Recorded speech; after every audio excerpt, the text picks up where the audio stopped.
Hey everybody, it's Mitch, and welcome to my next video. Today, I have got another Dungeons & Dragons 3.5 video for you. And today, we are going to be taking special abilities and the different types of them. So let's get started with it. So there are a few different types. So there are extraordinary special abilities.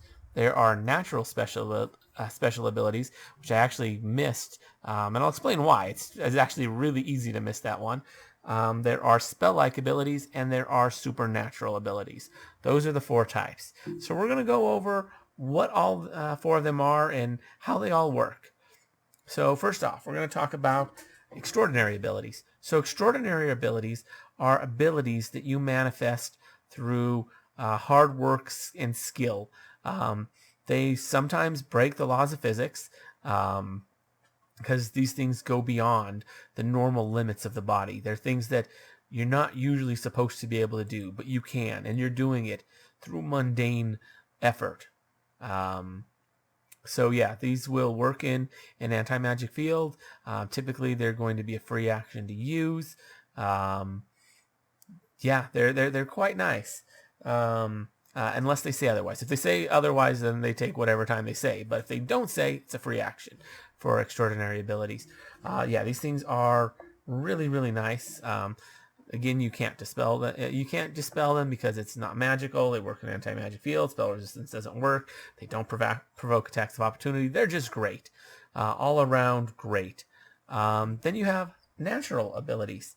Now, natural abilities are very similar to extraordinary abilities, except they're abilities that you're just kind of born with. They come with your race typically, and they're abilities that, well, there's a reason. The reason why I missed them is they're generally not even listed as abilities. They're things like birds can fly and things like that. You know, like if something has wings and it can fly, like that's an ability, or lion's claws or stuff like that.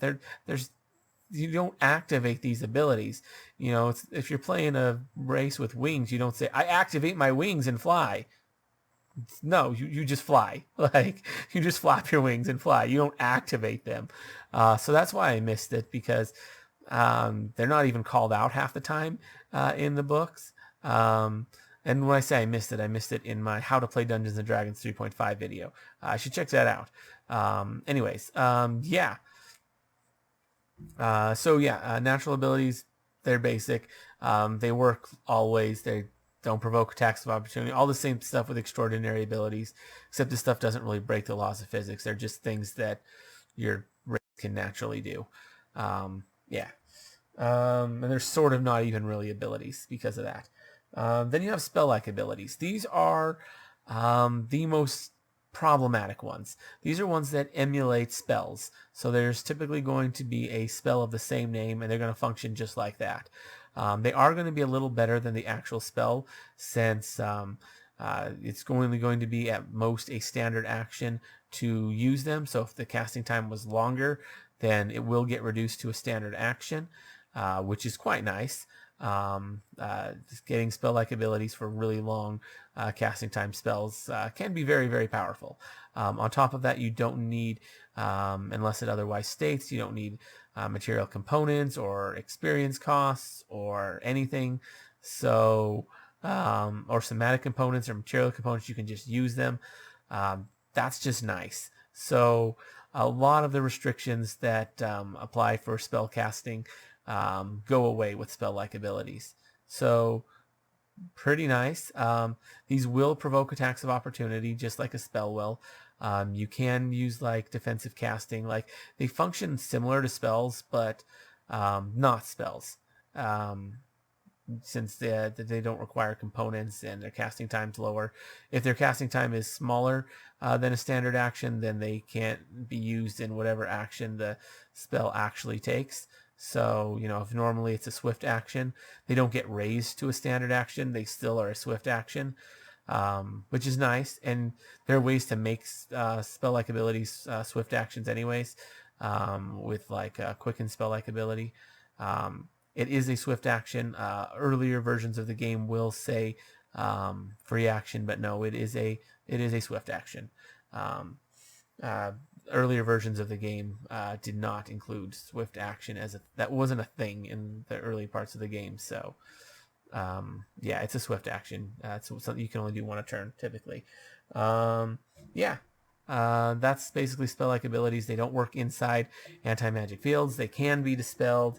They do provoke attacks of opportunity.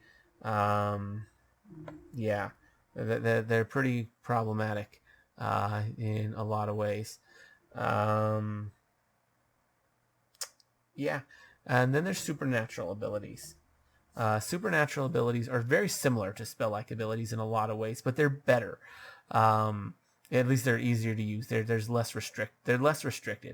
In terms of what the abilities themselves do, spell-like abilities are often the most powerful ones.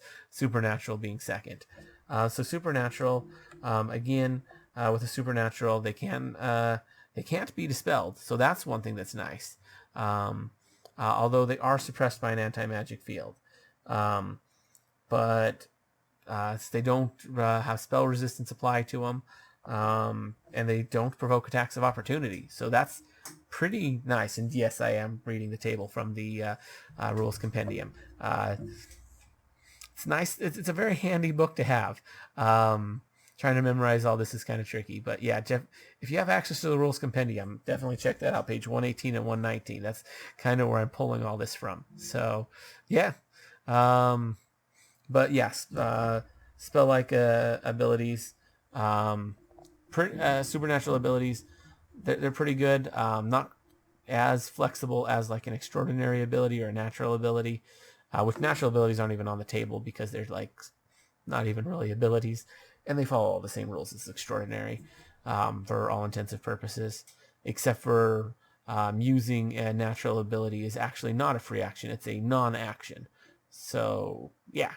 Yeah, it's not an action. Yeah. Anyways, so yeah, it's basically pretty simple stuff here. You just got to keep this kind of stuff in mind. So if you're going into an anti-magic field, only your extraordinary and your natural abilities will work. Supernatural and spell-like will cease to function. If you hit someone with dispel magic, that will only that can get rid, or if you try and like counterspell or something to try and like dispel the effects of a spell of an ability, you can only do it to spell-like. It won't work on a supernatural.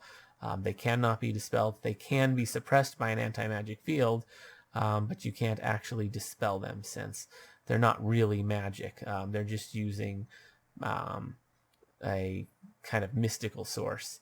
It's different. Yeah, it is complicated, but spell resistance won't apply.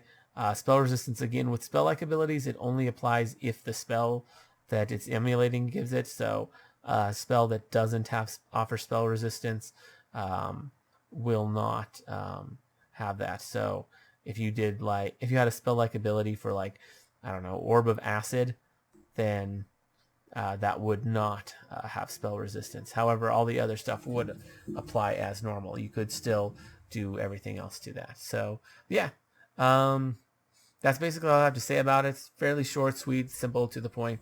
Let me know what you think down in the comments below. Love to hear from you. If you enjoyed the video, consider giving it a like. Maybe subscribe to the channel for more D&D 3.5 content. Ring that notification bell so you never miss out on a video. And anyways, as always, I'm Mitch. I'll be seeing you.